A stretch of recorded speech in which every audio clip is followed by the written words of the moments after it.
Chris Brown, Steve Tasker with you, and joined in studio now by Bills team reporter Maddy Glab, also co-host of Bills Tonight, for a season-ending edition of the Maddy Awards, which, as always, are presented by EnergyMark, the official energy supplier to the Buffalo Bills. Hey, Maddy, haven't seen you in a little bit here. I know. Sad to be here today. You know, I would hope that we were doing the Maddies, you know, after this weekend, celebrating a Super Bowl victory, but that's not the case. But alas, I know we had last week to kind of talk about everything that happened in that final game that the Bills played in against the Chiefs, but I think it's okay to spin some of this positively because there are a lot of things that happened this season that we can be proud of.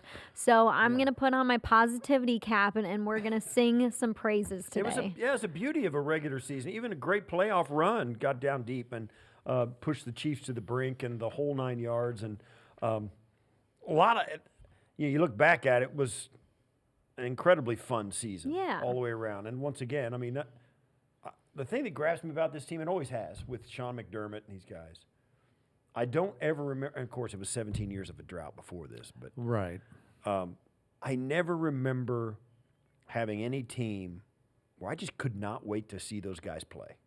I didn't care, whatever game it was, home or away, Monday night, Sunday one, what didn't matter. I can't wait to see these guys play. I really look forward to watching Josh and this defense and all the guys we've come to know and love.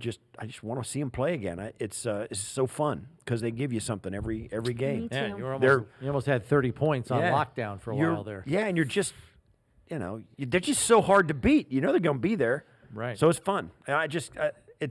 So you look back on this season, there's more of that. I mean, like, what is it? How many games did they score 30 points or something? Like 12? And then one in the postseason, so 13 total. So it was a hoot, man. It was a good time. Yeah. All right, well, let's begin with the obvious, MVP. The MVP award. We're going to figure out who is the real MVP of the NFL season soon enough. That's tomorrow night, guys. Tomorrow night we will find out. Fingers crossed for Josh Allen. But I'm naming Josh Allen as the Buffalo Bills' MVP of the season. He stepped up his leadership in such a big way this season. You talk to different players on the roster, you ask what's different about Josh this year, and they'll say his leadership. He really became really confident in who he is as a person. We heard from Sean McDermott after the season ended, and he said Allen's leadership is the reason why we did what we did this season. That is huge for a head coach to say that about his quarterback. He took an offense that was loaded with new players, a new offensive coordinator, and brought it to an offense that was the second best in the league. Many thought without a number one wide receiver, this offense would fail, and that was not the case. He also did an incredible job at valuing the football. Josh Allen went from 22 turnovers last year to 8 turnovers this year. That is massive growth, and I think it's something that a lot of people are underreacting to.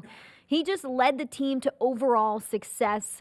Josh Allen grew chemistry with his receivers. His athletic ability is unmatched, and he became a really efficient passer on those short routes this season. I think that's something we saw Allen excel at with a guy like Khalil Shakir for him to throw the ball to. Most touchdowns in franchise history, 262. He ties Thurman Thomas for the most rushing touchdowns in Bills history, and he continues to level up his play this season.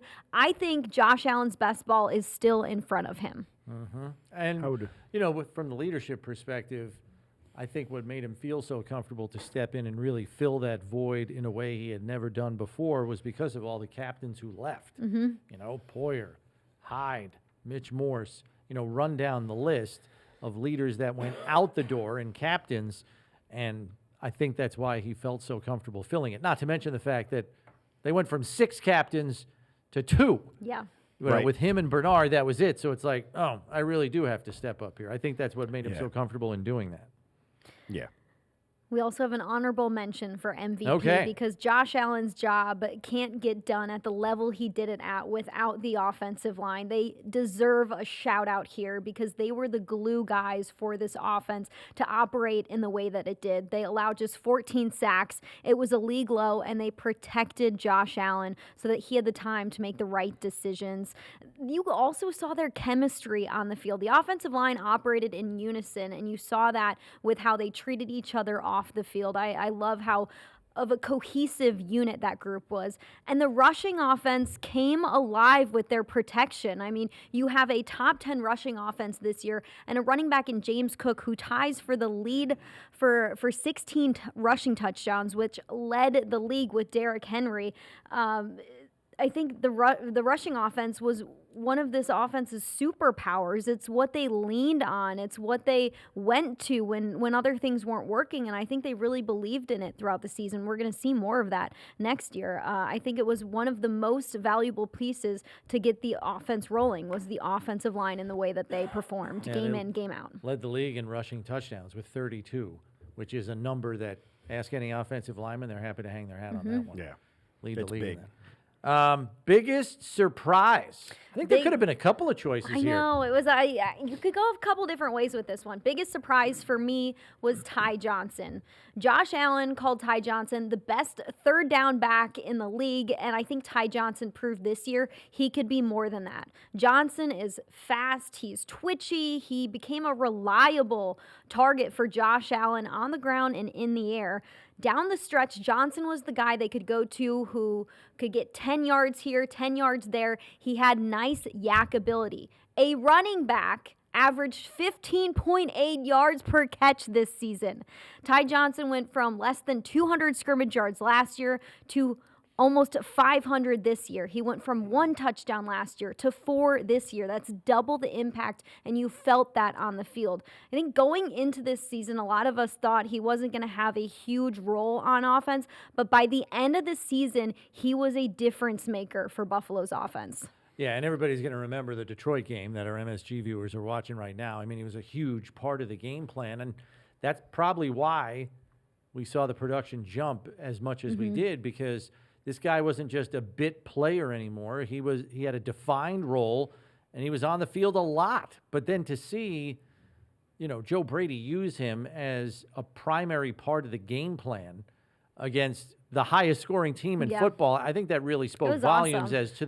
as to the lengths that Ty Johnson had gone to build trust with the coaching staff. Right. Yeah, the trust is the big thing, not only from the coaching staff, but also to Josh. Josh came out and said he's the best third down back in football, and you don't just say that. I mean, that's why even at the end of the Chiefs game, when people were wondering where James Cook was, they got this guy on the field, and that's they trust him. In pass pro and in pass receptions, of course. So, yeah, he is also indicative of the way this team played offensively, where he's a backup running back there, and all of a sudden in one of the most important games, out of nowhere, he comes in, he gets plugged in, and all of a sudden he's the engine, And that happened to different guys throughout the year, but he was certainly a big surprise. Yeah. All right, we go to most improved next. Most improved for me was our running back, James Cook. James Cook transformed as a running back this season. He turned into a different type of player. He went from being a running back who had some nice catches here, had some nice runs there, to a running back who was physical, tough, and dependable. He could turn a small play into a huge play.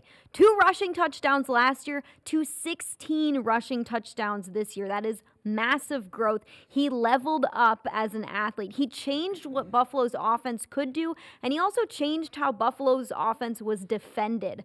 I think he is a running back who you could rely on when it came to the goal line type of situations or the down and distances where the Bills just needed a couple yards. Hey, hand it off to James Cook because he's going to find a way to bully his way through the line and grab a few extra yards. The touchdown that he had against the Chiefs in the AFC Championship game, the Bills are down by 7 in the fourth quarter. It's 4th and goal. You got to have it.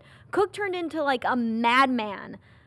Defenders trying to take him down. He was not having it. Slammed his arm into the end zone for the score. I think that was the perfect reflection on who James Cook turned into as a running back. He was physical. He was rough. He was tough.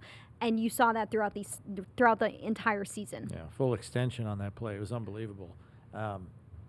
Fantastic effort by him. And look, I think we always knew that he was great with his vision. He was great with the accelerator, when to put the foot on the gas and scoot through a crack, when to wait for it to open up and then go. He was really good with his timing and his vision. Always has had that as part of his game. Right. But I just think he kind of took it to another level this year, especially down in tight in the low red zone. And he had been campaigning for more touches down there because let's not forget, last year Josh had 15 rushing touchdowns. Yep. And this year they gave the ball to Cook more often, and he came through. Yeah, he didn't disappoint. And and it's huge, too, because when you got a quarterback like Josh, you don't want him taking that pounding. Josh was at different points during his career has been put together with tape and Band-Aids because he takes a pounding. He took a pounding, particularly early in his career when his running games, his called runs were a big part of the offense. James Cook, I mean, that's what you need a running back for, is so you don't have to put your quarterback in harm's way, and you got a running back with a nose for the goal line like Cook has. Yeah. It's huge. And to It's his huge. credit, he didn't miss any time. That's right. I mean, he's that's a good point, remarkably Brownie. durable as well. Game Breaker Award. I know you guys were talking about the fact that this defense doesn't have a game wrecker, and I would agree with that, but I think at points during this season we saw a game breaker, and that game breaker to me was one of our linebackers, Terrell Bernard. I think he proved this season that at certain times, at certain points throughout the season, you could rely on Terrell Bernard to make a game-changing play. He had a couple of those. I believe Bernard played bigger than 6'1". He played tougher and harder than 224 pounds. He had that game-sealing interception on Patrick Mahomes with just over a minute to play in their Week 11 win against the Chiefs. It helped secure that victory. And then in the divisional round against the Ravens, Terrell Bernard forced that huge fumble, recovered it in the fourth quarter to help maintain Buffalo's lead. It ended up leading to a Buffalo Bills field goal. He finishes with the second most tackles on the team, 104. And I think this season, being named that second team captain alongside of Josh Allen, Terrell Bernard gained the complete trust of the defense this season with the way he led. And I'm excited for what's next for him when you look at next season. You talked to some of the defensive players in the postseason, and they talked about these speeches that Terrell Bernard would give to the defense, to the team. And it's something that I hadn't heard before about Terrell Bernard. So to hear that he's turned into becoming quite the vocal leader inside the locker room, I think says a lot about, what's next for this player, both on and off the field. Yeah, he had another good season. He was a big part of the whole takeaway parade we saw on defense. Yeah. Not only had the pick in that game, he also had a sack of Mahomes because he was the spy a lot of the times. He and Milano were kind of switching off that role. Most promise. I'm going with Ray Davis as one of the players who has the most promise for next season. Ray Davis has had an impressive rookie season. He's a running back who showcased the physicality that he adds to this offense. He's got good vision and also showcased that he can be a pass-catching weapon for Josh Allen. 630 scrimmage yards, 6 touchdowns, and a postseason touchdown is what Ray Davis finished with. He also has some burst to those legs as well. He's a twitchy guy with an NFL season under his belt and a better understanding of the offense as a whole. I think Davis can really blossom in year 2 as a difference maker on this team. And I love the fact the guy's 220. He's a big dude, even though he's not very tall.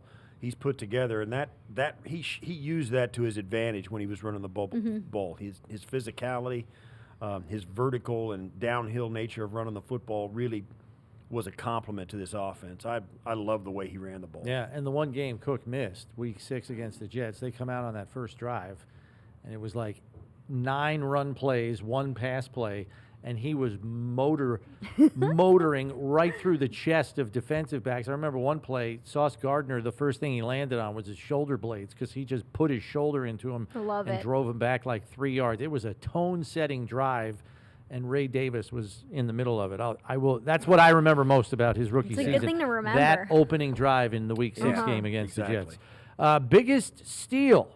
Biggest steal. This might be an easy one for people because if you reflect on what this player added to the roster this season, I think it's a lot more than what happened on the field. Biggest steal, wide receiver Mac Hollins. You signed this dude to a 1-year deal, and what you got was much more than just being a piece to this offense. He was one of the most influential players in the locker room this season. He also led the team with 6 receiving touchdowns. It was a career high for Hollins. He turned into a reliable weapon for Josh Allen down the stretch.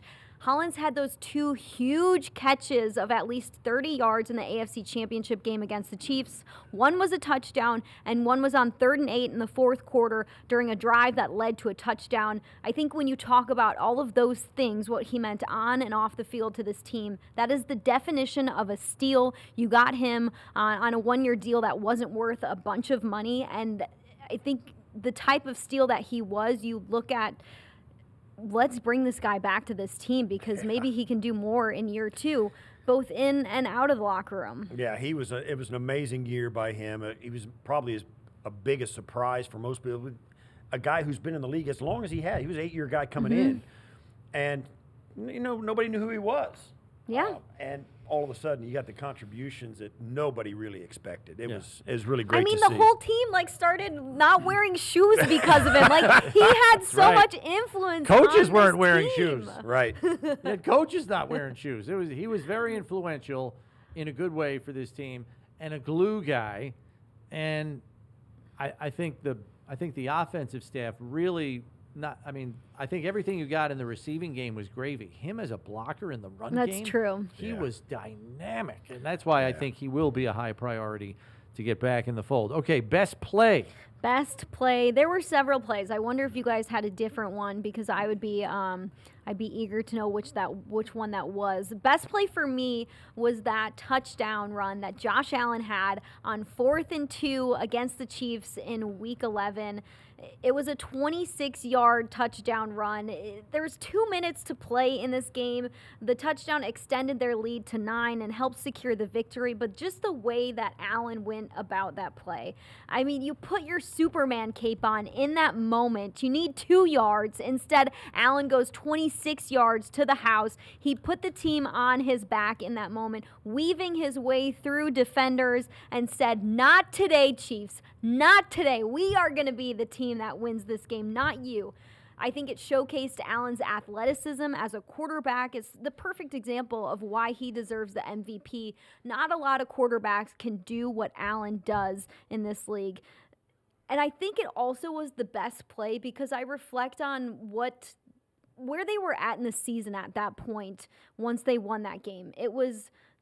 They had won 6 straight games after that win. They were riding high before the bye week. They were on top of the world after you beat the defending Super Bowl champions. And I think after that win, you really looked around and thought, man, this team can do it. This team can go all the way. Look at the way they put together this game plan to beat the Chiefs. There was just so much positivity and I think so much hope and belief in the team at that point in the season. Yeah, because they were the only team that beat the Chiefs. Yeah.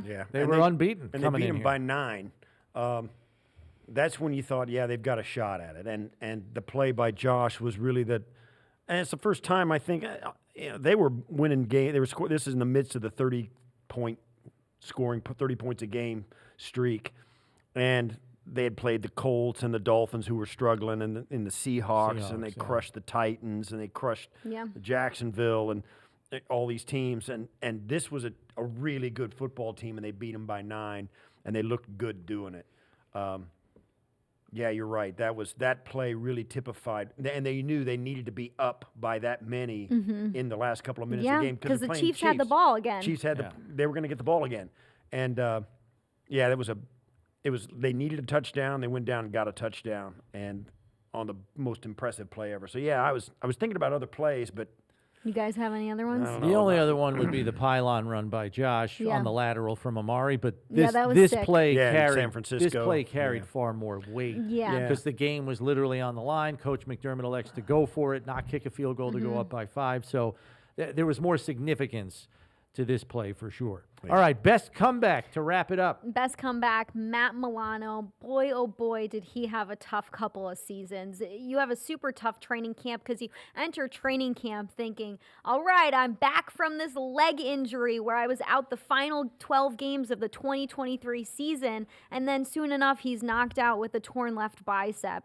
Misses about 13 months of playing football games. Not easy to miss that much time on an injury where you look at the leg, you're sidelined for quite some time in terms of doing leg movements, getting your legs muscular, and then you finish that, and then another part of your body is out for a good amount of time. He finally comes back in week 14 against the Rams, and then you start to see, as the season started to close out, you start to see the real Matt Milano show up. The Matt Milano that lays the hard hits, that can anticipate and read what a quarterback is doing, and a Matt Milano who, like Terrell Bernard, can make game-changing plays. I'm excited for Milano next year because he's finally got an off season where he's not worried about rehabbing an injury. That's right. And, he's one of those guys the type of guy you really love to have on your defense because he shows up. Yeah. And he makes big plays, and he's always where he needs to be. The play he made this year that I think I'll remember more than any other was when Bo Nix in the playoff game was trying to get to the edge, and Matt ran him down and kept him short of the first down. It was a huge play. That's a Milano play. And that's a Milano play. This one, we're looking at it right here, and he came from inside and was spying Bo Nix. And Nix is a guy who outruns a lot of people. We said it on the way in. He can run. He's a fast quarterback. And Milano got him, and I think it caught Nix off guard because he thought he had it. And all of a sudden he was there. All of a sudden he didn't. And that was the play, I think, of the play of the season for Milano as far as I'm concerned. And it came in a playoff game in a huge moment. All right, so some pretty good ones. I like those for year-ending Maddy Awards. Thanks for doing it, Maddy. We appreciate it. Your contributions all season long. We'll do it again in the fall. I know. Let's do it again in September. Yeah, like you said, I had so much fun watching this team. Me too. It's to the point where the off season is nice to have, but I'm like, damn. Let's get back to these games. Yeah. Dang, I'm ready for it. Yeah, if it zips us through winter, I'm down. Yeah. Thanks, Maddy, as always, Yes. for all the Maddy Awards this year.